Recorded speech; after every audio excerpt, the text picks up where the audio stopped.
Welcome to The Right Question. I'm Daphne Gray Grant, and my topic today is how to make time for writing.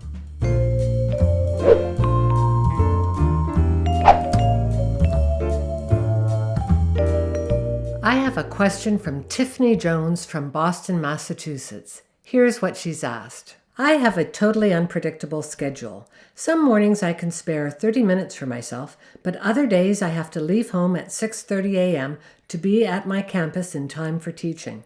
How can I fit in writing on days like that? Thanks for your question, Tiffany.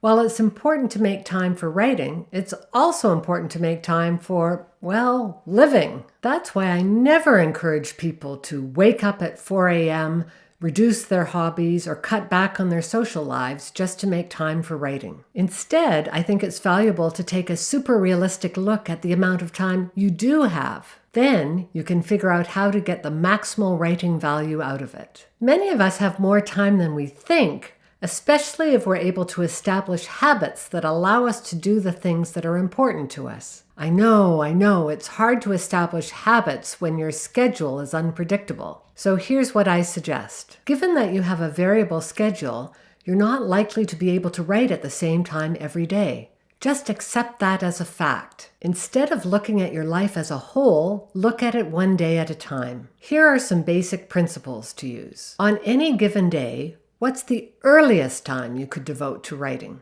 I suggest you consider this question seriously because we all find it easier to commit to tasks earlier in the day. There's evidence that people who exercise first thing in the morning find it easier to maintain that habit, and I think the same rule applies to writers. This is likely because we haven't become distracted by other problems yet, and we likely have more energy first thing in the morning. Also, if we develop the habit of writing first thing, then we don't have to negotiate with ourselves. You know what I mean by that, right? I'll start writing as soon as I've washed the lunch dishes, as soon as I've checked that email.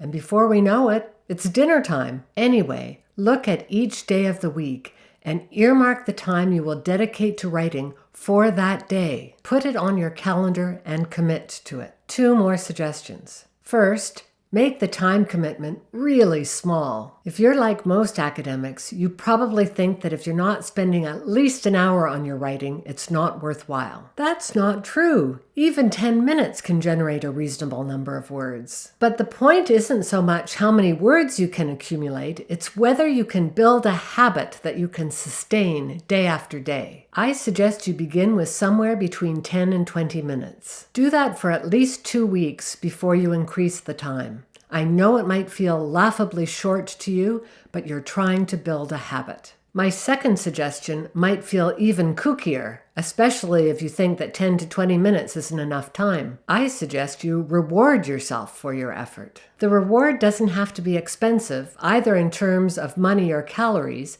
but it should acknowledge your effort. Consider getting yourself a specialty tea or coffee or a magazine, or reward yourself by watching something fun on YouTube, like Carpool Karaoke, link below. At the beginning, I suggest you reward yourself once a day. Once the writing habit becomes more entrenched, you can drop back to rewarding yourself once a week, but don't ever let go of the rewards entirely. What you are doing is building the writing habit. As you work to be published in peer-reviewed journals, your writing habit will be your secret weapon for your academic career. Keep it sustained and use it wisely. Finally, let me wrap up with a quote from Henry Ford. What did he know about writing? Here's what he said. Failure is simply the opportunity to begin again, this time more intelligently. Thanks for your question, Tiffany. If you make some mistakes as you work to struggle with your unpredictable schedule, that's fine. But with enough determination, it's possible to develop a writing habit no matter what your schedule tells you.